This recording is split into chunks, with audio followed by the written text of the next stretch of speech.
The man bent over his guitar, a shearsman of sorts. The day was green. They said, "You have a blue guitar. You do not play things as they are." The man replied, "Things as they are changed upon the blue guitar." And they said then, "But play, you must, a tune beyond us yet ourselves, a tune upon the blue guitar of things exactly as they are." I cannot bring the world quite round, although I patch it as I can. I sing a hero's head, large eye and bearded bronze, but not a man, although I patch him as I can and reach through him almost to man. If to serenade almost to man is to miss by that things as they are, say that it is the serenade of a man that plays a blue guitar. But to play man number one, to drive the dagger in his heart, to lay his brain upon the board and pick the acrid colours out, to nail his thought across the door, its wings spread wide to rain, snow, to strike his living high and ho, to tick it, dock it, turn it true, to bang it from a savage blue, jangling the metal of the strings. So that's life then, things as they are, picks its way on the blue guitar. A million people on one string, and all their manner in the thing, and all their manner right and wrong, and all their manner weak and strong. The feelings crazily, craftily called, like a buzzing of flies in autumn air. And that's life then, things as they are, this buzzing of the blue guitar. Do not speak to us of the greatness of poetry, of the torches wisping in the underground, of the structure of vaults upon the point of light. There are no shadows in our sun. Day is desire, night is sleep. There are no shadows anywhere. The earth for us is flat and bare. There are no shadows.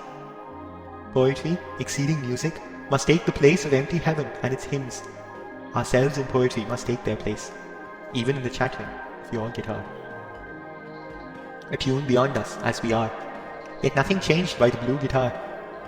Ourselves in the tune as if in space, yet nothing changed, except the place of things as they are, and only the place as you play them, on the blue guitar. Place so, beyond the compass of change, perceived in the final atmosphere. For a moment final, in the way the thinking of art seems final when the thinking of God is smoky dew. The tune is space.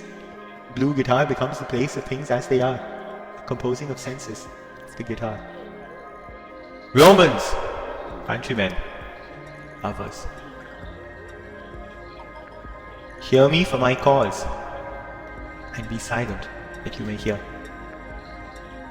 Believe me for mine honour, and have respect to mine honour, that you may believe. Censure me in your wisdom, and awake your senses, that you may the better judge. If there be any in this assembly, any dear friend of Caesar's, to him I say that Brutus's love to Caesar was no less than his. If then that friend demand why Brutus rose against Caesar, this is my answer.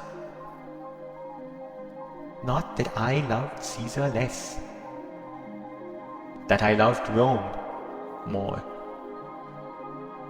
Had you rather Caesar were living and die all slaves, than that Caesar were dead to live all free men? As Caesar loved me, I weep for him. As he was fortunate, I rejoice at it. As he was valiant, I honour him.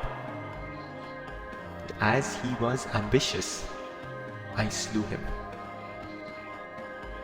There is tears for his love, joy for his fortune, honour for his valour, and death for his ambition. Who is here so base that would be a bondman? If any, speak, for him have I offended. Who is here so rude that would not be a Roman? If any, speak, for him have I offended. Who is here so vile that will not love his country? If any, speak, for him have I offended. I pause for a reply. What about moonlight? What about watching for the moon above the tops of the trees and standing, still enough to hear the raucous crickets, chittering invisible among the soon-lit stones, trick pinpoints of position, even poise, sustained in solitary looks. What about moonlight? What about moon? What about watching for the moon through windows low left above the screens and curses of the street? The gunshots and the drunken driver screeching tires and the boombox being beat with tingle bell ice cream truck on the side. What about moon? What about moonlight? What about watching for the moon behind locked doors and bolted shut bedrooms and the blind side of Venetian blinds of the current on the kitchen table and struggling? When the car and resting head down when the surprise, when the stranger, when the surprise, when the coach, when the surprise, when the teacher, when the surprise, when the priest, when the surprise, when the doctor, when the surprise, when the family, when the surprise, when the lover, when the surprise, when the friend, when the surprise lacerates your throat, constricted into no, or sound. To hear a whisper about moonlight. What about moonlight? What about watching for the moon so far from where you tremble, where you bleed, where you sob out loud for mercy?